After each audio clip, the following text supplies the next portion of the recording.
This is so weird, man. I have never had this happen I think before. you might be live right now. Can you see me? It says you're live. I'm going to check your real live right now on YouTube. Yeah, it's so weird. It says scheduled. It's just not showing that I'm live right here. It just says scheduled. I think I'm seeing the live feed on YouTube. Let me just type in the chat. Hey guys. See the comment comes up. That is so weird. You know what? I'm going to try to refresh my page. Mm-hmm. If I lose you. Oh, okay. Here we go.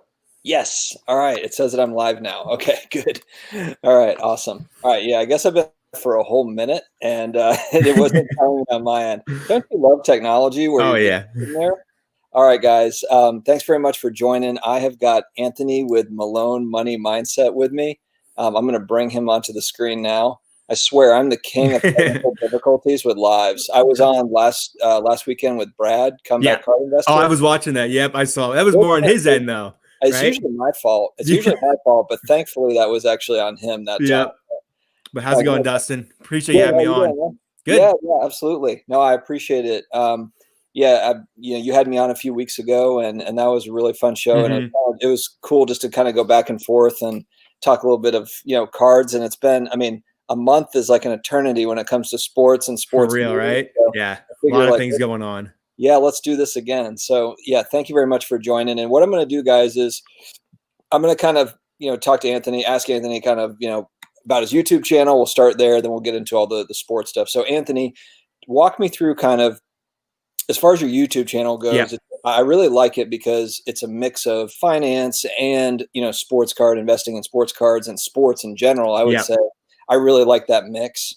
And so, what kind of got you into it? When did you start your channel, and how did you decide? Hey, I'm going to do this. I'm going to start a YouTube channel. Yeah, so I've always been a consumer of YouTube. I'm not a big reader, but I'm a big fan of, learning and get as much information as possible. So I'm very visual. So YouTube always just worked well for me, whether that be looking at, just courses or just, absorbing information on finances. So one, I was a big consumer. And then at one point I'm like, all right, so I did study accounting and finance in school. And I've just always had a passion for investing. So I've been investing since I was like 18, 19. And that last September, I just thought like, hey, like let's give this a shot. So I started out doing like portfolio reviews, so kind of walking individuals through my portfolio, talking about stocks that I'm looking at, either I'm buying and how the performance is going, but never to be like go out and buy this. It's just more so like what I'm doing, how it's working for me, and then maybe go research these companies on your own and kind of come to maybe a similar conclusion or a different conclusion. So it kind of started off being in the whole stock realm. And then I'm like, all right, I kind of need additional watch time. So I'm like, how can, thinking of trying to do some live streams. And I didn't feel comfortable doing stock live streams at that point in time, just because there's a lot of pressure that comes when you're doing stock analysis and all that stuff live. So I started doing fantasy football streams and trying to kind of branch out and meet, some individuals in the YouTube space in the sports community. And then probably back in May of this year, I started the sports card content itself. So I've been on YouTube for about a year. Recently just got monetized and just having an absolute blast with it. That's awesome, man. That's really awesome. So are you, as far as the sports card content goes, I've noticed that because I've been following your channel probably since May, like since you transitioned over, that's when I found you. Have you, it seems like you've been putting out a lot more of the sports card stuff as of over the last few months. I have seen the stock stuff too pop up. And I watch those. I like those. Just because it's interesting to me. It's hard to follow individual stocks, on a day-to-day basis. So when someone has something to talk about, it's like, all right, hey, I'll listen to this. If it looks like an interesting stock that you've got posted there, and it's good just to kind of hear a point of view. Mm-hmm. So yeah, do you think you're going to kind of stay on the sports card stuff, or is it, how do you feel about it, or what sort of community have you built with that?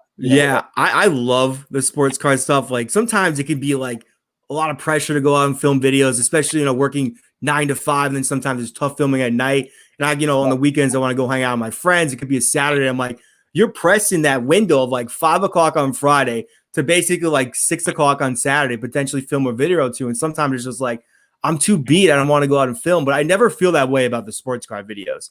Like those are ones I could just film. I could talk about it, maybe do a little bit of research, get some stats, but they're very, a little bit easier to go about doing. And I enjoy them. Sometimes with the stock ones, it's just like, there's so many different roads you can go down. And like sometimes when you're picking like a point to kind of break down and analyze, there's just so many different angles you can even, position it on. So it can get challenging at times to go about it in those videos. But honestly, I would like to have an even balance between the two, but I do enjoy doing the sports content a little bit more. Absolutely. All right. We have a question from Ziggy. Ziggy says, what is the goal of your channels? Do you want to go first, or I guess what's kind of the end goal? Like how do you see it going? Is it more, as a hobby, kind of a side gig, where you enjoy your 9 to 5, but this is kind of a getaway thing, or something more than that? I mean, I would love to see where it can go. I mean, granted, I know it's going to take time, but right now I'm just having fun with it, getting to connect with some awesome people like yourself. And I think that's the best part about it. It's just like I text, we have each other's numbers. We text. That's how we set this up. I have a lot of other YouTubers I'm connected with either through Instagram or texting. And it's really cool to connect with people all across the country and learn from them, but also, make new connections and just have as much fun as possible. So honestly, I would love to continue to grow the channel. I don't know where it's going to go, but at the meantime, I'm just having a good time doing it. Yeah, I agree. I don't know if it was like a, kind of, just crazy 2020, but my channel, I started mine at the end of March when kind of everything was falling apart around the country. Yeah. And I don't know. And I joke, it's like, my midlife crisis coming out, is like, something crazy that I'm doing. Cause I've never done anything like this before. Yeah. But I'm in the same boat with you. I'm kind of like, look, if this was my full-time job, I'd love this. Oh, like 100%. Yeah. It's so fun. And I don't have necessarily a business plan on how I'm ever going to get there. It might never happen. It might just be kind of a hobby. But it would be awesome if it was, something that it could do full time. And then, I've got little ones. So to be able to have the flexibility, to help them. I have a special needs son, so to be able to have that flexibility. Yeah. Be really awesome. For sure. Yeah. I don't know how I'm going to get there, but it would be cool to have to rival the Pat McAfee show or something. Yeah. Right. Like 1 million subscribers or whatever, but we'll see. We'll see where it goes. All right. Ziggy asks about nationals. Yeah. Oh, you can see it too. Yeah. Are you going to the national next year? We should organize a virtual YouTube content conference, tight group of providers. Yeah, I agree with that. I joke about it, but it's not really a joke. I have more hobby friends than I do like regular friends that I've made more friends over the last 6 months than I have like longtime friends. We text about cards, we text about, all sorts of different things. So yeah, I'm definitely going to go to the national. I do like the idea of some sort of kind of and maybe Ziggy knows more, but like a virtual, I don't know if you're talking about like a virtual event, Ziggy, like a separate type thing or attached to that. I would be open to something like that. Kind of like what I did with a bunch of guys did that with Hobby Palooza. I believe is the name of it. Was that with Sports Card Investor? Is that what? Yeah, Jeff at Sports Card Investor did like his national, and then Hobby Palooza was basically just a bunch of content creators, from what I gather, that just put that together. So I don't see why we couldn't do something similar to that. I think that would be a lot of fun. Yeah. Now, are you planning to go to the national in Chicago next year? I think it's end of July, August 1st timeframe. I think I'm going to go. I'm going to try to go. Okay. I would look into going. I consider it, but as of now, I don't have any plans to go, but it would be a lot of fun. Yeah. Yeah, no, absolutely. All right. So I'm excited to have Anthony on because I do have people that ask me about baseball cards, and I don't follow baseball. I barely know who's in the World Series. Kidding. Actually, I kind of look like Clayton Kershaw. Yeah. So I've had people comment on my videos like, "Hey, Clayton Kershaw, Clayton Kershaw for Halloween or whatever." I'm like, that's funny. But what are your thoughts? First, let's talk about the World Series. Then let's talk about baseball cards. And where are you with it? Are you buying? Are you? And also, is it a good time to buy because it's end of season? Like, talk to me about baseball cards. Yeah. So starting off with the World Series, I had a chance to watch a decent amount of Game 1. So the game does start around 8 o'clock Eastern. So by the time it gets, mid-game, it's already 10, 11 o'clock. So definitely not able to catch the whole game, and the game was kind of slipping away at points. But Kershaw, a guy who's known to have his inconsistencies in the playoffs, has been pitching very well, and he was lights out yesterday. He took care of business. He was dealing, and offensively, we know what the Dodgers can do. I mean, they are loaded top to bottom. Leadoff hitter Mookie Betts, arguably the second best player in baseball. I mean, he could be batting 3 in pretty much every lineup, but you got him as number 1. I mean, the speed, the way he's run the bases, his power. I mean, just talking about Betts in general, I think it was the 5th inning when they completely exploded. He gets on with the walk. He steals second. He steals third. And then you have him and you have Corey Seager on second and third with Max Muncy up. He hits a bullet to the first base side. And the first baseman cuts in front of the second baseman to get it, to give him a shot to throw out Betts at home. But he just got such a good jump, and he got in there no problem. I mean, the guy like that at the top of the lineup is just a difference maker. And I mean, you go down that lineup, there's no holes. I mean, you have Cody Bellinger, the league MVP of 2 seasons ago, batting 6th. And I'm a big fan of Cody Bellinger. He's the one guy I've been investing in as a Dodger. One, because I understand Mookie Betts is their best player. But if I'm buying the rookie card, you know what jersey he's wearing? He's wearing a Red Sox jersey. So as a you know, I take this serious as an investment, but there's principles. As a Yankees fan, I won't buy him. I can't do it. I don't want to have any Red Sox stuff. I get it. Yeah, no, I'm a New Orleans Saints fan. I'm not pumping money into Julio Jones or any Panthers or Buck. I'm not buying Tom Brady Buck stuff. You know, Tom Brady is my fantasy football quarterback, so I did go out on a limb, and that felt a little weird to do. But I think it's because he's a newbie in the division, so I was kind of like, I'll let it slide. You know. Yeah. Okay, so. And tell me if I'm wrong on this, but haven't the Dodgers kind of been talented the last couple of years? Like the expectation was they were going to win the World Series, and couldn't get over the hump the last couple of years, and now pretty much, they just seem like this is their year. I mean, today's a big hot take. If the Astros hadn't have cheated, would the Dodgers have won the World Series a couple of years ago? Or more likely than not. Yeah, I would say so. Those were some close games, and there were some key home runs. And even if you watch back, like those bangs, and I mean, everything just went on in that World Series. It made a huge difference. I mean, they were just jumping on them. And what is it? Minute Maid Park. That's what the Astros played. They were just slapping the ball. I don't think they did anything at the Dodger Stadium. So I would have to really go back and look at how that series went down. But I know that it was a huge difference maker, and it probably would have went the other way if not for what actually went down. Apologies if we have any Astros fans watching. I went out on a limb and just hoped that there was no big Astros fans to get upset there. But it's hard not to address that, though. It's like if it was, my team, I feel like I would say like, yeah, that sucks. You can't feel good about it. Yeah, and even the Yankees had their fair share. They probably would have won in 2017 against them if it wasn't for that. That was a close series. I mean, they were young up and coming that year, but it was right down to the wire in that series. Yeah.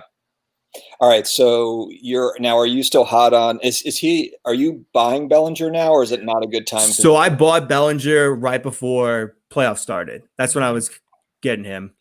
And I was kind of buying and flipping him throughout the season.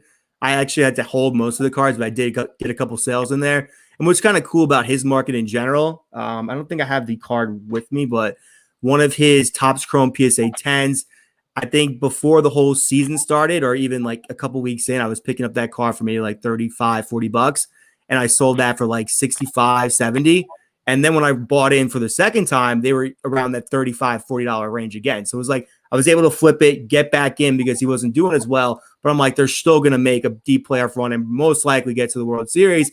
And I would think there would be a spike. So it's kind of interesting looking at his overall prices. Like they are going up, but they're not where I want them to be yet. I mean, there's some cards that can probably get a little bit of a profit, but I'm still thinking there's going to be more of an uptick. Game 7 of the NLCS, he hit probably one of the most iconic home runs that we've seen in past years. I think it was like the 5th inning or so, tied ball game, a deep count. He works like a 9-pitch count and hits a moonshot to take a 4-3 lead. And then he hit another home run yesterday. So I guess we'll see how that call plays out with his market. Now, as a big Yankees fan, are you? I mean, you're into ultra modern. You're into like the newer players. What about like the Jeter rookies and the Mickey Mantles and that type of stuff? Is that something that you're working up to, or something that you're keeping an eye on, or is that more of like not really of interest because it's vintage stuff and No, like you said, working up to, I think is the perfect word right now. Trying to just build a little bit of that cushion. Like, okay, I've made X amount of dollars investing. Now I can kind of go out and get those guys I want to for the collection long term. So I have picked up a Peyton Manning. That's pretty much one of my most higher end cards. That it's like I don't care what the price is. He's my dude, and that's going to be Jeter. Like Jeter is going to be a guy I'm going to go out at some point and look to just get a card just to buy and hold. The thing that's really tricky with vintage right now, though, is like modern is really hot, but vintage is really hot. So it's like if you were going to go buy Mickey Mantle cards, it's like, is it a great time to buy Mantle cards? Like, and some people would say like, oh, it's never a good time. Like it's like Michael Jordan cards, like the rare stuff. I mean, it's never a good time, or it's always a good time, or whatever. It's like it's always going to be expensive. But man, I mean, like a lot of that vintage stuff is super, super expensive. So I don't know. It's like, do you wait? Is it too late? It's and maybe you just pick and choose, and maybe you don't get the 52 tops or whatever, but maybe like something that's still really cool. I'm not really sure. I'm just struggling how to navigate that right now myself, because I'm just trying to figure out like, should I like are we in like a boom time where it's like maybe I should just chill for some of these big cards and just wait a little bit and try to buy into a dip. I'm not really sure. Yeah. I agree. I mean, it's tough to, especially with the vintage ones, it's really tough because I think what you said, like with a guy like Mantle, there's never going to be really those off points. Like he's always gonna have a market. Like he's probably the most iconic baseball player besides Ruth. So, I mean, with him, I think those card prices are always going to be valuable, and they're probably always going to appreciate because you're going to have more buyers coming in than sellers in that respect for his cards. And then if you get into, whether or not you're a believer in the fractional share companies that have come in, but their threshold, I was looking at I was listening to interviews and for them, and I can't speak for all the companies, but I think it was Collectible maybe that I was listening to the interview, but I believe he said that their threshold is like 40 or 50 grand for an investment for it to be worthwhile for them. Okay. So they're not going to buy like $5,000 cards. So they're going to buy it's high net worth type stuff. But that's kind of interesting because then it's like if those types of companies are popping up and they're eating up all the $50,000 cards and up, like that's tricky, for like individual buyers. It just creates a different environment than what was there before, and will that threshold go down if they become more popular? And I don't know if they will, maybe it's something that'll never catch on.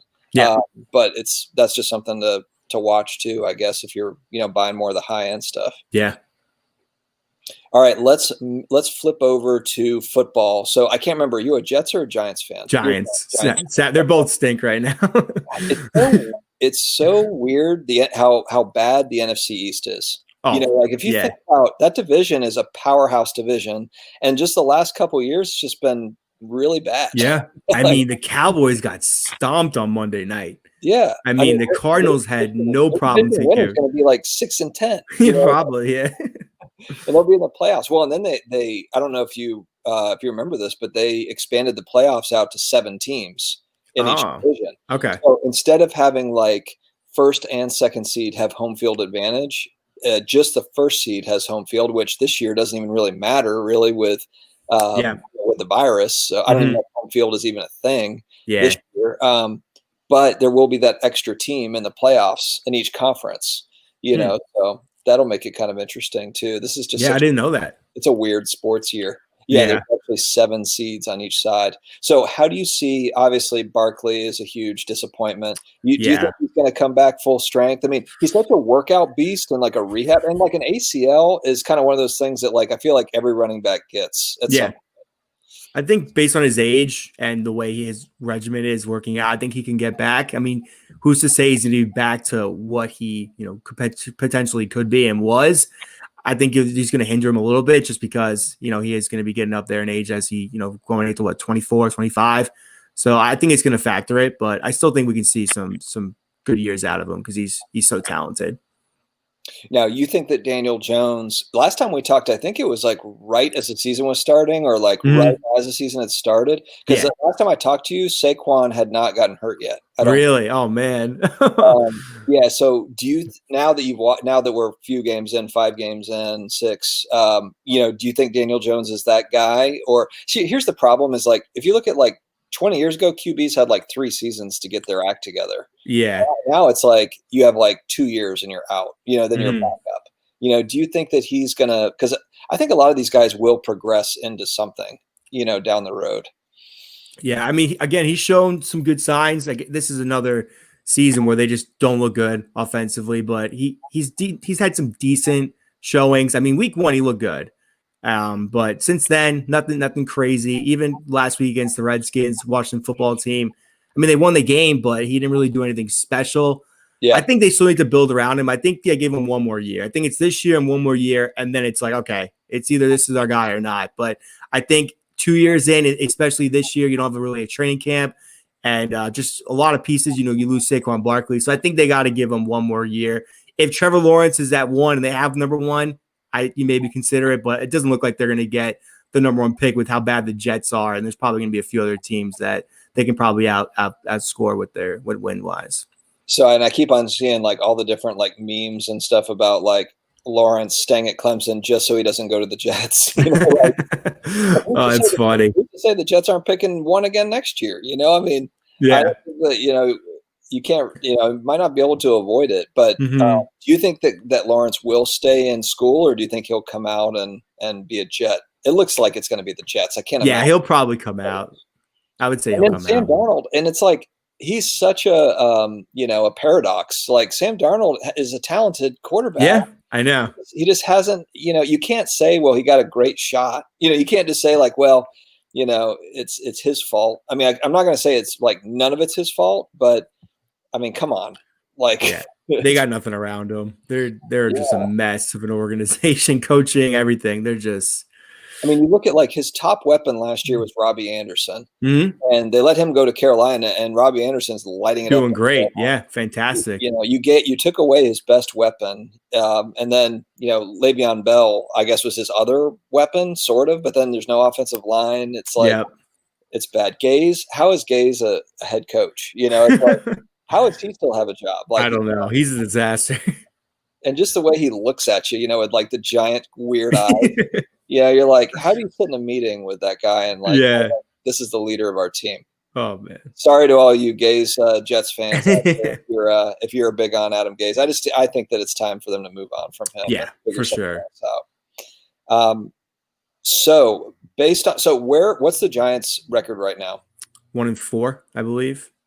1-4. 1-5, I think. And the Cowboys are 2-4 or 2-3 or 2-3. Yeah, so they're still in the hunt. The Giants might win the division. Could, yeah. You never know. All right. So are you buying any football cards, or are you holding on football right now? I haven't been picking much football up. So the recent sales, it's kind of funny, have been Le'Veon Bell. So he's a guy I picked up 5 of his cards before the season started, was able to flip 2 of them at really good profits, and the other 3 were just sitting. And then go figure, this past week, those prices just shot through the roof when he went to KC. So I actually marked those up right in the matter of time. They sold like maybe a day, or even some of them, I think like an hour or 2 later. So I had them listed PSA 10 cards for kind of off brands. Like they weren't, the first 2 cards I sold were Topps Chrome. I think the other one was a Topps.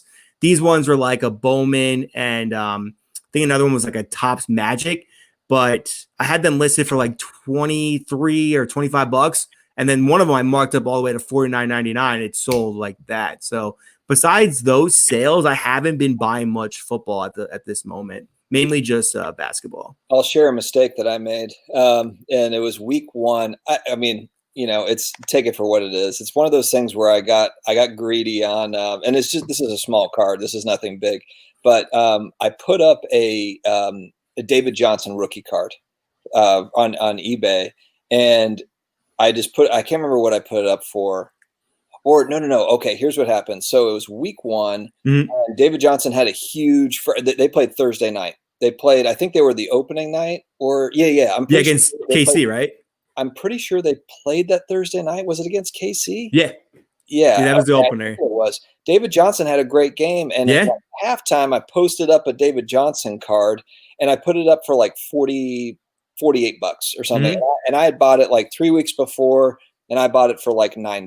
Yeah. Okay, so I'm like, I'm gonna, and so somebody offered me $40, and I countered at $43, and they did not take the counter. Haven't seen another. Dude, I've done that before. It kills. Yeah. Yeah, and I've done that before, and it's one of those things where it's like, it is what it is. You take a risk on that counter offer. Yeah. And they just balked at it. They didn't take it, and now I'm just you're sitting with the card. It's crazy. You would think like, come on, $3, just take it, right? Like But and he's probably thinking like, why? Yeah, $3, just give it to me.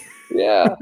So I think it's funny, but so I'm also not buying any football right now. And not that, there's actually probably some good prices. I haven't looked, but I would have to assume that Dak, Deshaun Watson, and some of these guys I'm sure prices have to be down. And like I said, I haven't looked at it, so I don't know, but I'm just thinking about QBs in the NFL that you believe in, but aren't necessarily, they're injured or they're just, having a slow start or whatever. I've really liked how Burrow has looked. Obviously, he doesn't have many Bengals rookie cards out.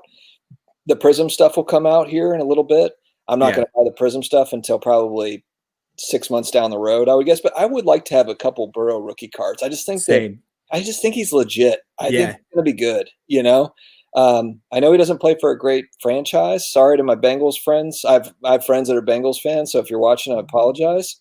But I like him, man. I saw something today where it was like, what does he have? 3 or 4 300-yard games, and I think that the record is 6. And for a rookie. For a rookie, Andrew Luck has it. Okay. 5 or 6 games. He'll more likely than not break that the way their defense is. Yeah, and granted, I know that Burrow is playing from behind. He's having to throw, and so 300-yard games doesn't mean everything. But you just got to like how the fact that the guy's got no offensive line whatsoever. He's getting hammered back there, and just standing in and making stuff happen. What do you think about Justin Herbert, Burrow, and then I guess Tua is now the starter? We haven't seen much of Tua yet, so can't really make a call. But do you have any thoughts on those guys or any of the other young, like any rookie QBs I'm not thinking of? Yeah, so I absolutely love Herbert. He's someone I want to pick up cards. I've actually hit a couple of them in some breaks I've done on YouTube. So there's a channel I follow called Urban Card Breaks. Really fun guy, fun channel, and he'll do very reasonable card breaks. So I think I've hit a couple Herbert cards from his rips. But that guy it looks like he's got ice in his veins. He's not afraid of the big moment. He's went against some big quarterbacks. Tom Brady. He played very well against the Bucs. I think coaching kind of got them that loss in that game. There was a situation where going into the second half, right before the second half, I think there's like 35 seconds left in before they go into second half. They're on their side of the field, and they decide to run the ball. Like they have to go like 60 yards to get into field goal range. Why would you run the ball? You got to at least pass if you're going to try to get down the field. And what happens? Fumble. Tom Brady gets the touchdown right there. That's a huge swing. And I think that cost them the game. So besides like stuff like that, coaching, maybe situational football, he's been in situations where he probably doesn't make the best decision. He may be thrown into triple coverage. But besides that, I really like Herbert and what I've seen so far from him. And I think he's got a really bright future. And speak of Tua, I can't believe I didn't realize that I did pick up some football cards this week too. I did pick up a couple of raw Tua cards, his Domers cards, right when the news came out. So I think I've looked at like all the listings. Most of those cards are around like $15-$20. I just went all the way to the down thing. And I picked up like 2 for $10. I'm like, hey, I'll just take a shot on these raw cards. We'll kind of see what happens as he becomes the starter in week 8. And I think he could be a very comparable quarterback too. We'll have to see how things go, but definitely really excited about Herbert. Yeah, I got to see Herbert up close and personal against the Saints last week or the week before, and we got really lucky to beat them. The one thing that stands out to me about Herbert is he's an accurate deep ball thrower, and not necessarily like bombs. I'm not talking about bombs, but also just like 40 yards, like on a line down the field. Yeah. And that's what's scary about him. Like, because not a lot of guys can do that. A lot of guys can throw that 10-yard out and whatever, but guys that can really push the ball down the field, and he doesn't have a offensive line. The defense isn't playing that good, but he's scary because he can kill you down the field, and that's that's why Pat Mahomes is scary. That's why, oh gosh, the guy Josh Allen in Buffalo, he has big arms. He hasn't been an accurate deep ball thrower, but all of a sudden this year he's gotten a lot better. Josh Allen has gotten a lot better with his accuracy this year. And that's been a total differentiator. And that's what makes Russell Wilson so good. That's what's killing us with Breeze right now. Is Breeze is very accurate from 20 yards in. But those deep ones, he just doesn't have it anymore. He doesn't have the arm to throw it deep anymore. So that's a struggle. But yeah, Herbert is great. I think one thing that helps too is that division is without Tom Brady in New England. Yeah, they're dying for someone new to be the top dog. It's the Dolphins and the Bills really fighting it out. I know the Patriots will still be competitive, but I can't see them doing it this year with all the guys they have out that opted out. And then I'm sorry, but like I've seen enough of Cam Newton to know that he's just not the guy that went to the Super Bowl. Not in my opinion. Maybe he'll, I think he's playing for the best coach in football and with Belichick, but I still think that, he's just not going to get you over the hump. I don't believe. And then with him running, Belichick's just running him, which is like, I'm waiting for him to get hurt because the dude, he's just been hurt, so it's not that I dislike Cam, but when he was with the Panthers, I was always rooting against him. So I can't root for him. I can't root for him, even though he's not a Panther anymore.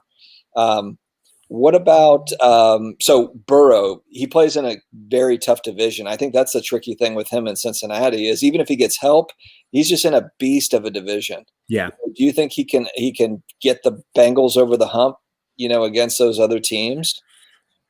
It's going to be some time because Ravens are going nowhere with Lamar Jackson being so young. Steelers, Ben's up there in age. They look like a firehouse right now. And the Browns are still, a very comparable team. So it's going to be some times they're going to have to build around him for sure.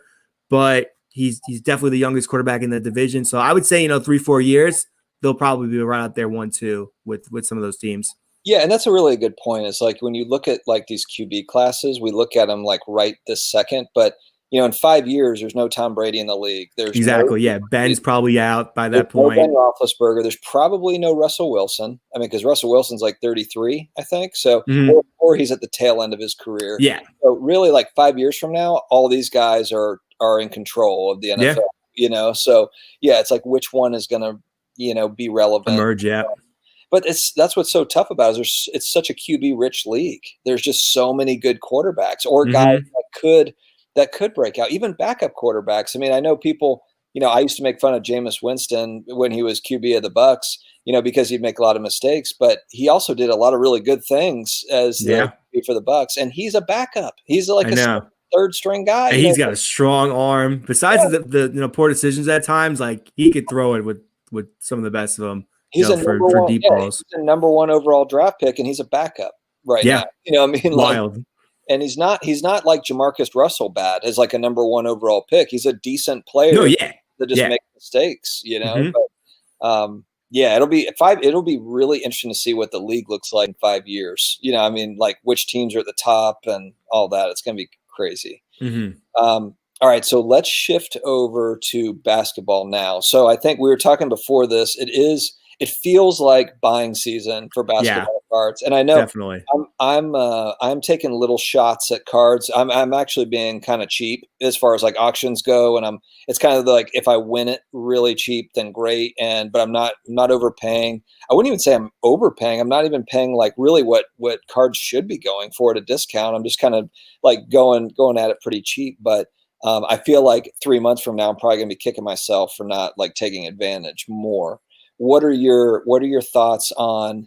Well, let's kind of talk about kind of the young established guys. And when I say that, I'm talking about, Luka Doncic, I'm talking about Jason Tatum, I'm talking about Trae Young, kind of the guys that they've been in for a couple of years. They're not veterans, but they've showed they can play in the league, that they're here to stay. What are your thoughts on them? What are your thoughts on the new, the draft class that's coming?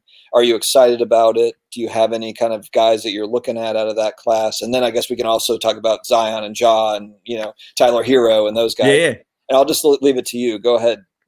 So definitely baseball was the focus those past few weeks, gearing up for the playoffs. Since then, haven't been buying any baseball, kind of just stuck with my hold approach.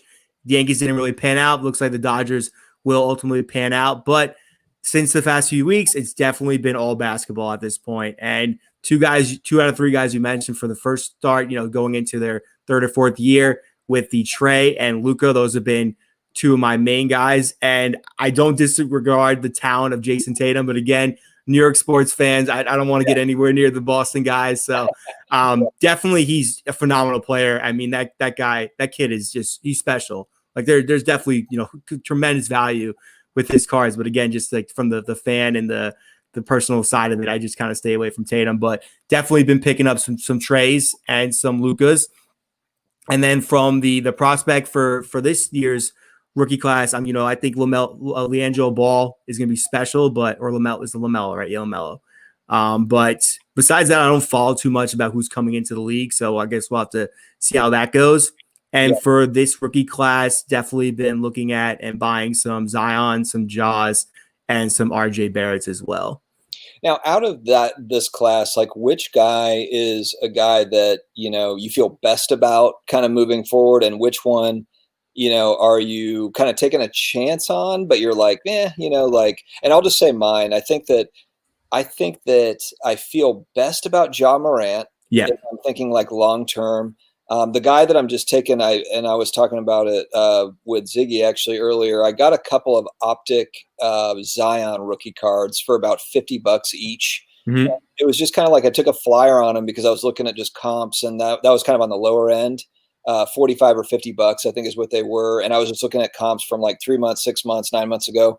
And that was kind of on the lower end. I think that not that they'd been super expensive raw. I think the highest I saw was maybe like $80, $90. But I was like, if he does a couple of good things and maybe there's a little bounce there. I don't have and that's really all. I've got a My House Prism or a Hollow My House rookie card of his, an optic one that I think is pretty cool. But those are the 3 Zion cards I own, and outside of that, I've just been and I only own one Ja too. And that's a guy where there's probably some values there. But I haven't been looking. What are your thoughts on that class?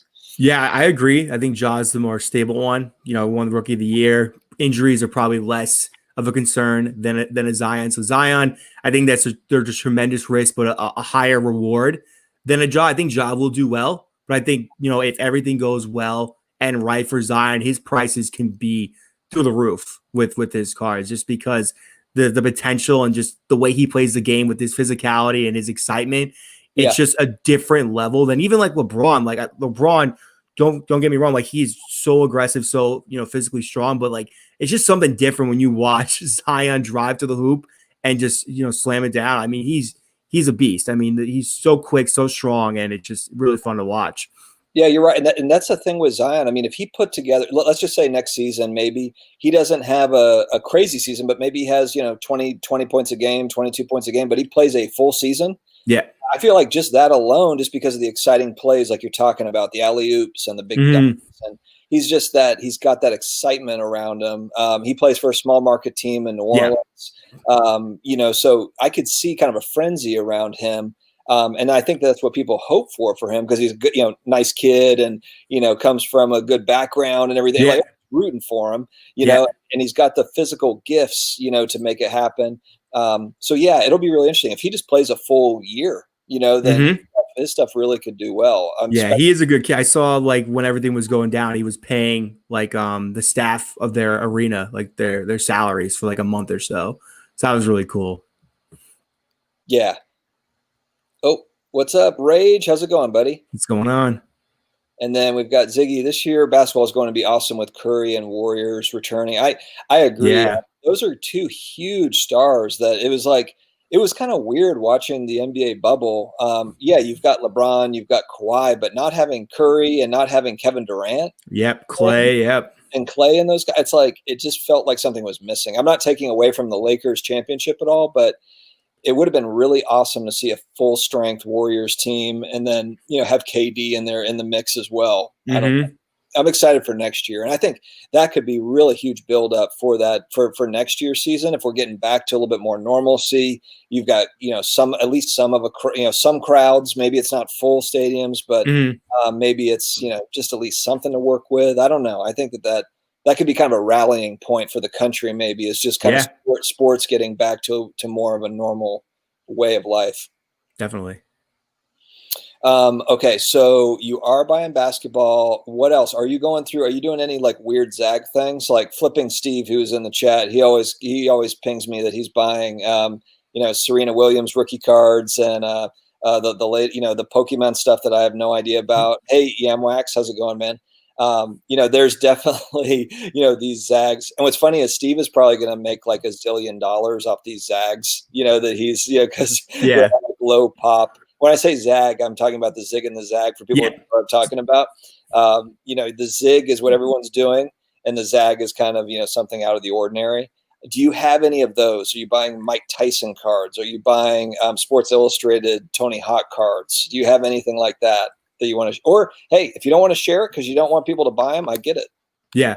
I personally haven't, but I want to. Like, there's things I want to look into. Like today, I think you've either invested in or you talked about like comic books. Like I'm just loving the whole collectible industry right now. I can't get enough of it. And I think that'd be something super cool to look into. I don't want to like drop a crazy amount of money. I've just been kind of looking at what prices of some graded comic books would go in. I'd be consider looking at, if something I can get for maybe $300 or so, if it's a, maybe a Spider-Man or a Batman or something like that, that'd be super cool.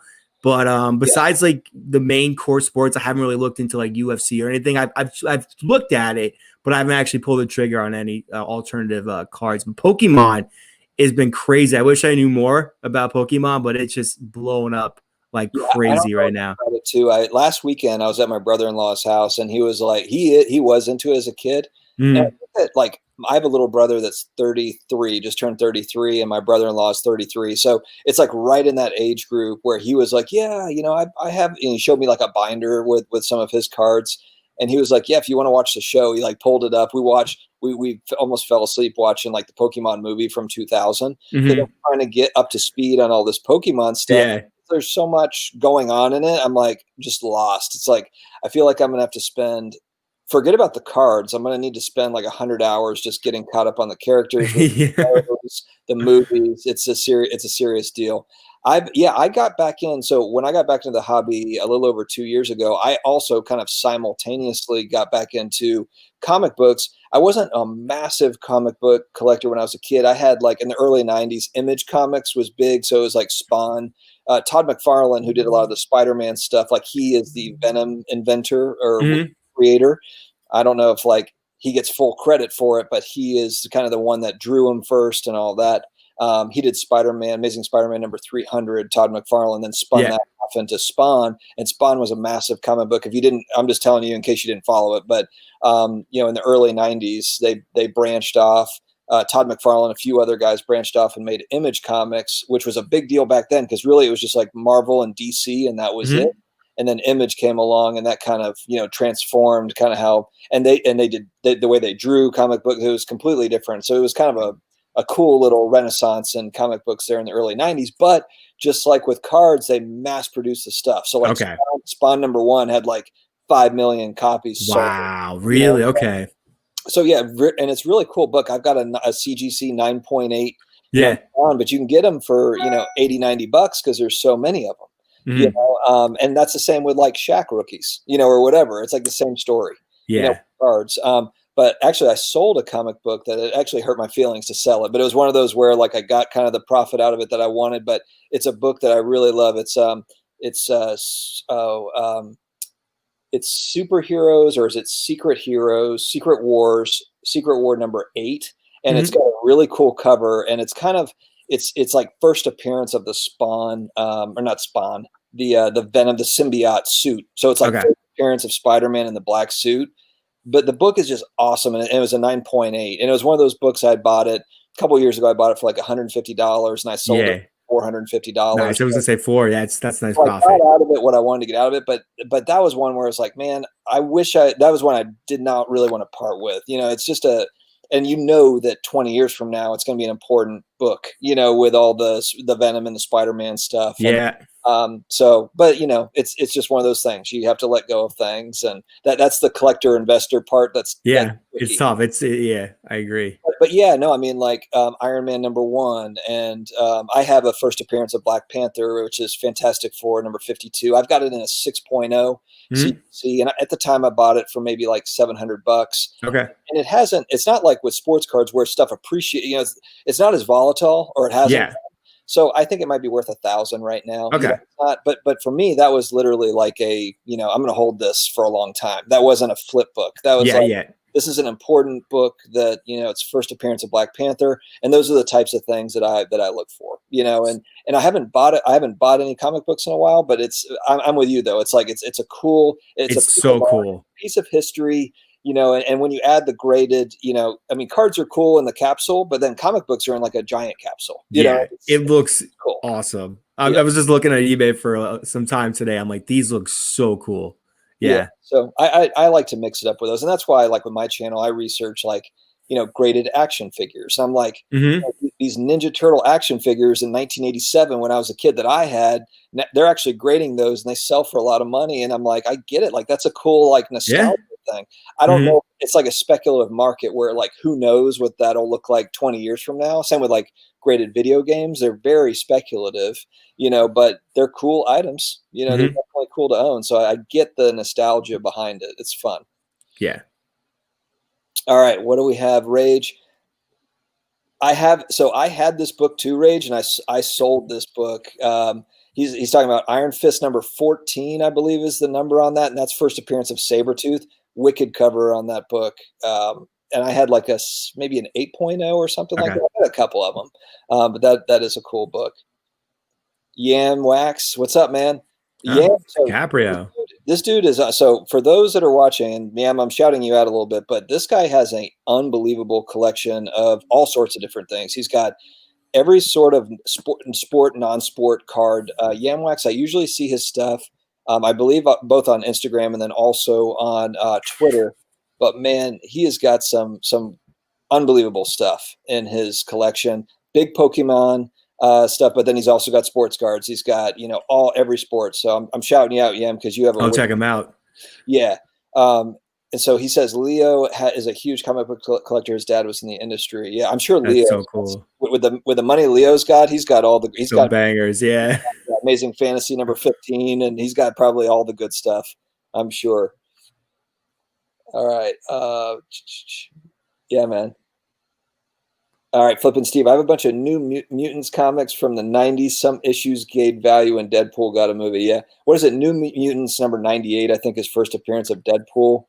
That's one. But see, the problem with that is it's the production piece. It's the same problem that we have when we're buying like Brett Favre rookie cards. I went back and I'm like, cool, I'm going to buy all this stuff from my childhood. I'm like, yeah, but it's all mass produced. So, I just pick and choose. I just really pick the cards that I wanted to add to the collection. And it's like, these aren't going to shoot up in price, but I'm okay with that. These are like cards I want to buy and hold. Yeah. What did Rage put up here? I thought that was kind of interesting. Also, horror stuff, figures, etc., are big. Is that like action figures? Rage, is that like action figures of like Jason and Freddy Krueger and stuff like that? Or I don't know if I've seen those. I know that Todd McFarlane, he did his like Spawn action figures, but then he also did spin-offs of other things. Is that what you're talking about with the action figures? Yeah. Oh, okay. Yeah. Variants on New Mutants #98. Yeah. That's a good point. I did mention that. Yeah. If you're looking at, is there like a newsstand edition, maybe like with Spawn #1, they printed like 5 million copies, and they literally there's a newsstand edition that did not go. It basically just went to like bookstores, or it went to like very specific distribution, and they say that the newsstand editions are like 1% the print run of the regular one. Of the other one. Like I have a Spawn #1 that's a 9.8 CGC, and it's a newsstand. That one sells for like 400, maybe $500. Okay. Whereas the other ones sell for like $90, $100. So that's kind of the variant with that book. But yeah, sorry, we got off on a tangent with comic books. Are there any other collectibles that you're interested in, or is that just something that you had kind of come across? What was the comics? Yeah, probably the comics at this point. That would be like the focus. It was just like it legit popped in my head today. I'm like, hey, let's just look at comic books. Did you have any as a kid, or is that just I something? never did. No, but I think they're so cool. Like my grandpa was big into superheroes, Batman, Superman, loved it. He had like, figurines. He had like an old room where he had all his movies, had all the movies. So kind of that brought me back. But no, I never had any comic books as a kid, but I think they look their art. Like they're so iconic looking. Like and the grading and the encasing, they just look so cool. It wouldn't even be like from like a flipping standpoint. It'd be like just the whole bringing it together with the collecting. Oh yeah. Yeah. The game with that was now before, everything kind of like movies stopped, before they stopped making movies, it was always like, you're trying to figure out which villains were going to be in the movies. And then your first appearance in comics is all about the first appearance of whatever character. Got it. It's first, or it's, it's the #1. The first appearance is like the rookie card. That's like, great. It's crazy. That's so cool. Yeah. That's so cool. Like Amazing Fantasy #15 is the first appearance of Spider-Man, and it's worth a lot more than Amazing Spider-Man #1, which came out like not that long after. Amazing Spider-Man #1 came out like 7 months after Stan Lee rolled it out. But that Amazing Fantasy #15, that first appearance is like the big money. That's it's interesting. That's cool. It's fun. Flippin' Steve's talking about G.I. Joes over here. I also collect G.I. Joe action figures from the early 80s. Are those graded, Steve, or are you just buying them are you buying them in box, or are you buying them loose, or what are you doing? Steve's probably like playing with them. Like I can imagine you're like I got the helicopters. What do you remember like the G.I. Joe aircraft carrier? You might be a little bit too young for this, Anthony, but there was literally like a massive aircraft carrier G.I. Joe toy. It was insane. I don't know what the retail price was for it, but that was one thing from the 80s, man. They did toys right. Like the real, that's when like toys got real, was like the 80s with like Masters of the Universe, G.I. Joe, all the different Thundercats, all the different stuff. You're a little bit younger than me. I'm guessing. I'm 39. So I'm assuming this is probably a little bit before your time. Yeah, I'm a 90s kid. Okay. Yeah. So you probably still had like Ninja Turtles and stuff, but I think that was. Trevor's talking about, I want to buy some Turtles and wrestling figures in package. I know, I'm really intrigued by it too. I'm really intrigued by that stuff. They're actually, if you compare to like cards, the in-box stuff is not very expensive, but I just don't know. It's hard to evaluate those things. It's like, okay, cool. You have a Ninja Turtle figure that's 25 years old. You're selling it for $200. Is that a good price? I mean, I don't know. It's like you're kind of looking at eBay listings, but they're not very, first off, like the condition. There's not a lot of graded action figures. So it's not like when you go look at cards and there's a zillion graded cards to compare on eBay, but like action figures, there's just not. And same with like video games. Like, I saw like Mike Tyson's Punch Out in a high grade, the video game was selling for like 30 grand. Wow. But then there's another copy I saw that was like $8,000. So it's like, what's the difference? Like, between those grades, there's just not enough there for me to jump into it. I think I would like to just wait, until that, if it develops into less of a speculative market. It's all speculative, but I would have to see more for sure. Yeah, I agree. All right. Are they playing right now? Dodgers Rays? Yeah, it started at 8, so it's probably like maybe 6th inning or so. Oh, I didn't realize we were cutting into that. Okay. Well, hey guys, we'll cut off like right at the hour marker leading up to it, just to make sure that 5-0 Rays right now.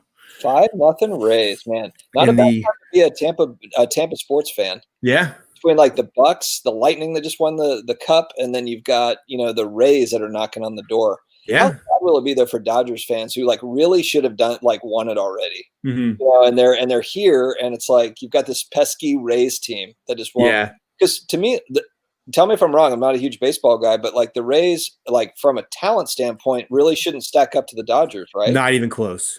Not even close. There's like a big channel I follow for baseball. Draft Nick Mark. and he went position by position. They didn't win one position. Like Dodgers, pretty much every position have the advantage, but they are a pesky team. They do everything right. Their manager punches all the right keys every time.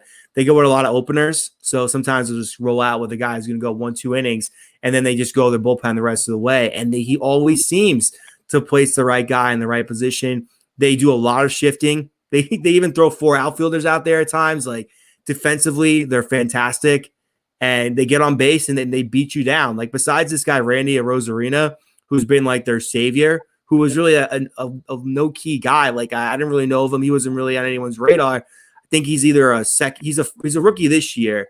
I think he was on St. Louis, but he blew up against the Yankees. He was crushing them. He crushed it in the ALCS as well. And I mean, they're super pesky. I'm imagining he's probably having a decent game right now. But talent-wise, they don't stack up anywhere near the Dodgers. I mean, the Dodgers have two MVPs. They got one of the best pitchers of all time with Kershaw. You got Walker Buehler. I mean, pitching-wise, they match up. They probably have a little bit even better pitching, but offensively, just names, they don't stack up. Yeah, Rage in the comments is saying that the Dodgers are number 2 in payroll and the Rays are 28. I feel like that's always the Rays, though. Oh yeah, they're like the farm, the farm team for everybody else. Like they just raise like amazing players and then they go to the Yankees or go play for somebody else. David Price, Crawford, Upton. I mean, they bring up some really good players. They just can't re-sign them. I used to live in Tampa, and I used to go watch Rays games because like tickets were like nothing because they don't have a fan base down there. Yeah, it's shocking because they would have really good. I went to a. Are they American League or National League? American League. American League. I went to an American League championship, like a playoff game for like $40. Wow. It's like if you think about that, the Yankees ticket would be like $1,000. Oh yeah, I went to Game 3 last year against the Astros. I paid almost $200. I was as high as you can get. So the Rays, I mean, they just don't sell tickets there, but they feel it was like, is it Joe Madden who used to be their manager? Yep. Yeah, Joe Madden, and they just couldn't get over the hump. But it was always the same story. It was like they had great players that they just raised themselves. They just figured it out and drafted well. I guess I don't know. Yeah, very well run organization, and they always seem to be competitive. I mean, back then they had some great teams, but that's the problem with them. They're in a small market. They don't draw, and they can't re-sign these guys, and it's probably going to be the case with these stud pitchers. So it's like their windows are very short. That's the one thing about baseball. It's tough, but those top teams have all the payroll. Their windows are really never closing because the Dodgers are always going to be relevant. If they can go out and spend $400 million and go get the second best player in baseball, you already have a great team. Like not a lot of teams can go out there and get Mookie Betts and pay him a fortune, especially during these times. But teams like the Dodgers, Yankees, and the few others, like maybe the Red Sox. Well, not the Red Sox, so they let them go, but maybe Cubs can even do that. Yeah, no, it doesn't make sense to me. It's incredible. It's so cool though. I mean, it's awesome for baseball because it would be kind of anticlimactic if it was just like the number 1, number 2 payrolls play each other every year for the World Series. Like the dream teams. I mean, it's cool for sure. All right, guys, let us know if you have any more questions in the chat. We're going to wrap up here in the next couple of minutes. But let us know if you have anything else for us. Let's see what Ray just got. Oh, I'm going to go back up to Steve's comment. Low to run. Regarding G.I. Joe, both looking for accessories and file cards if they are out of package. Always zagging, this guy, Steve. Is that so? Oh, okay. So you're talking about like on the back of the like the paper, the packaging. There was like a card that basically explains like whatever the character is, for the G.I. Joe guy. I'm assuming that's what you mean by file cards, and you can like cut those out, I believe. So I'm assuming that's what you're talking about. Trevor is talking about Funko. Okay, so I'm assuming you're talking about the Funko Pops. Yeah. So here's my thing on Funko Pops. I don't know how I feel about Funko Pops. I'm still investigating, still kind of learning about them. Yeah. But they kind of remind me a little bit of like Beanie Babies in the 90s. I would have said the same thing. I thought you were going there too, for Yeah, sure. it's just kind of like, they're limited release. And I understand that you have a bunch of different types of, different kinds, and There's a lot. Yeah. But it just, I was in like, I can't believe that there's one even open, but I was in a Barnes and Noble a couple weeks ago. Oh, Like I went there because it's like going to Blockbuster, it's yeah. going on in a couple years, so I went in and we had a gift card, that we had to spend at Barnes and Noble. My wife's like, look, they're not like with Amazon, like this place is going to be gone. Like we need to go and spend this gift card. Yeah. And they had loads and loads of Funko Pops. And so that's where like, I just don't, there's too many other things for me. There's too many other things, between like vintage comic books and cards. Yeah. I could spend all my money on cards and not even, and then you throw in comic books and it's like, there's comic books I don't have. I want, that are just better, more established, like I can buy, like we were talking about, I can buy Silver Age comic books that are graded and I can feel good about that. Yeah. I can feel good that I'm not, I might lose some money, but I'm not going to lose all of it. Like there's going to be some demand for it. So I'm not high on Funko Pops. Ziggy's asking, are they numbered? I'm not sure. Maybe they are. Maybe they are numbered. But it's just like the demand. Is the demand there for it? Like I just think about the 90s, even cards. Like think about cards. There were so many limited edition, limited release, even Michael Jordan cards. They printed a zillion Michael Jordan cards in the 90s. Mm-hmm. He was the most popular athlete on the planet, but not every single card is worth money. There's just so much of it. There's so many limited releases that you just run into, Yeah, there is a lot. They all have their own exclusive too. Like Barnes & Noble has their own exclusive. That store in the mall that has all the movies. I'm blanking on the name, but they have their own exclusive. I think like Target has their own exclusive. I'm sure Walmart has their own exclusive. So a lot of different options. They are cool. It sounds like an oxymoron, but it's mass produced scarcity. Yeah. Is what it is. So you get the, if you're collecting them, that's one thing. If you're collecting them and you're like, hey, these look cool, great. But if you're investing in them and expecting them to skyrocket down the road, maybe, but it's so highly speculative. It's so highly speculative. And you could be right. But like I said, there's just more established things out there, in the collectibles market. So that's my hang up on Funko Pops. Yeah. But yeah, that's how I feel about it. I think that is probably, that's all the questions that we've got. It looks like, Anthony, and I know you want to watch the end of the baseball game for sure. And I know we said we'd wrap it about the hour mark. But guys, thank you very much for joining. Anthony, thanks for having me, man. Let's do that, man. Let's try to do it every 3 to 4 weeks. I'm always down. It's fun. Yeah. On a rotation, all my wife and kids are, they go to bed and it's like, I'm either watching Netflix or I'm doing live streams. I'd rather do a live stream. But yeah, no, I appreciate you joining me, man. And yeah, in a month, like we talked about, like the sports world will be all different and we'll have. So it gives us, that's cool. Yeah. It gives us so many different things to talk about. Like this conversation was completely different than our first one, which is so cool. And hey guys, if you have not gone to Anthony's YouTube channel, it's Milone Money Mindset. You've probably already heard of it, but if you haven't, definitely check it out. He's got a great little kind of, it's finance and cards and sports kind of all mixed together. Great channel. So check him out. He comes out with content every day or every other day. Very consistent content. So definitely check him out. Guys, thanks again. Anthony. Yeah, thank you all. And I'll be back. I'll catch you on the back end, Anthony. And thanks guys again for joining. Take care, everyone.